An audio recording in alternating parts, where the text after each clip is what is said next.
प्यारे बच्चों, हरीश शर्मा का प्यार भरा नमस्कार। आज हम कक्षा 6 का चैप्टर 14वां 14th जल प्रारंभ कर रहे हैं। आप हर रोज जल का सुबह से लेकर शाम तक, सुबह उठते ही और रात को सोते वक्त तक जल का उपयोग करते रहते हैं। जल बहुत ही बहुमूल्य है।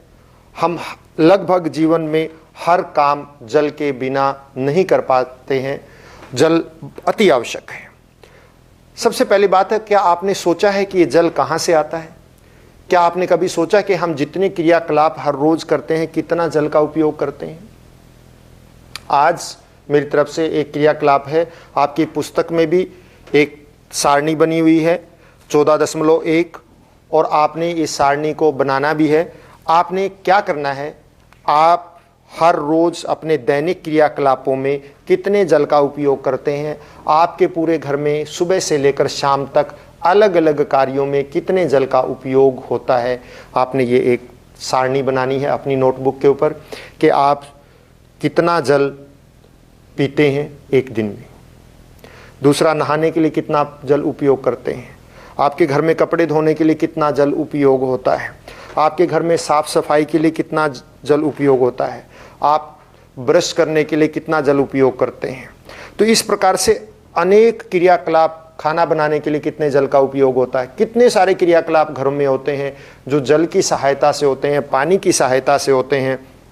उन सब में लगभग कितना पानी खर्च होता है, ये आपने एक सारणी बनानी है। क्या आपने कभी सोचा है कि ये जल आता कहाँ से है? देखिए, जल आपने तालाबों में देखा होगा, नदियों में, नालों में, झीलों में, गड्ढों में पड़ा हुआ जल देखा होगा। वर्षा से आता हुआ जल देखा है आपने, कुओं से जल देखा है आपने। आजकल जो है टैप टूटियाँ हैं, उनमें पानी आता है। वो कहाँ से आता है?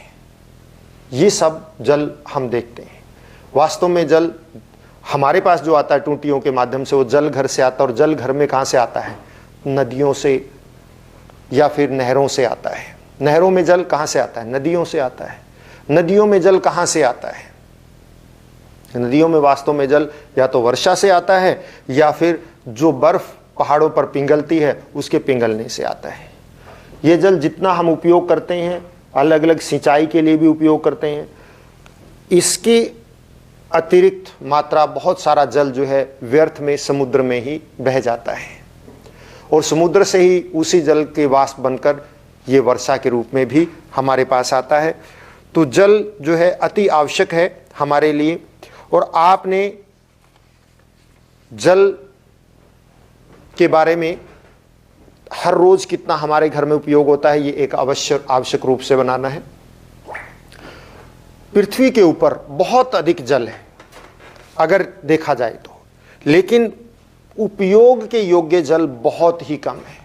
वैसे तो पृथ्वी का लगभग 2/3 भाग, यानी जितनी पूरी पृथ्वी है उसके अगर हम 3 हिस्से कर दें तो 2 हिस्से पर जल ही जल है, लेकिन वो जल पीने योग्य नहीं है, उपयोग के योग्य नहीं है।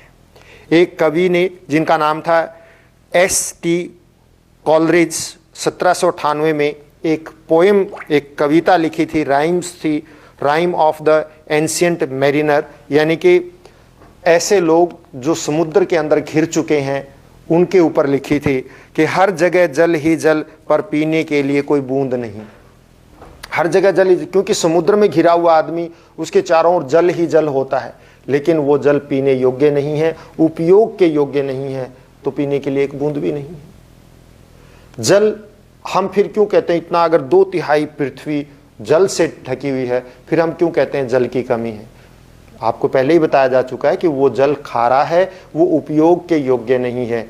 वो जल उसी तरह से है जिस तरह से हम समुद्र में घिर जाएं, पीने के लिए पानी ना हो और चारों तरफ पानी ही पानी, क्योंकि समुद्र का जल पिया नहीं जा सकता।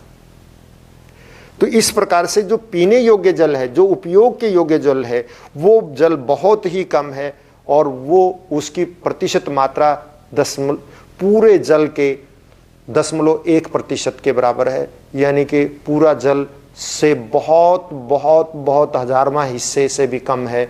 और इसलिए, और इतनी बड़ी दुनिया में इस जल का उपयोग इतना अधिक होता है आप अगर कैलकुलेट करेंगे तो अपने घर में ही इतना अधिक जल उपयोग होता है, तो पूरी दुनिया में कितना होता होगा। और जो उपयोग के योग्य जल है वो बहुत ही कम है, इसलिए हमें जल को बचाना चाहिए। तो मेन बात यह है, आपने एक तो सारणी बनानी है, दूसरी बात आपको ये ध्यान रखना है कि पूरी पृथ्वी का 2/3 भाग जल से घिरा हुआ है, लेकिन यह जल उपयोग के योग्य नहीं है। पीने योग्य जल बहुत ही कम है, इसलिए जल को बचा कर रखना है। आज के लिए इतना ही काफ़ी। घर पर रहें, स्वस्थ रहें, स्वच्छता बनाए रखें, सफाई रखें, मास्क का उपयोग करें। धन्यवाद।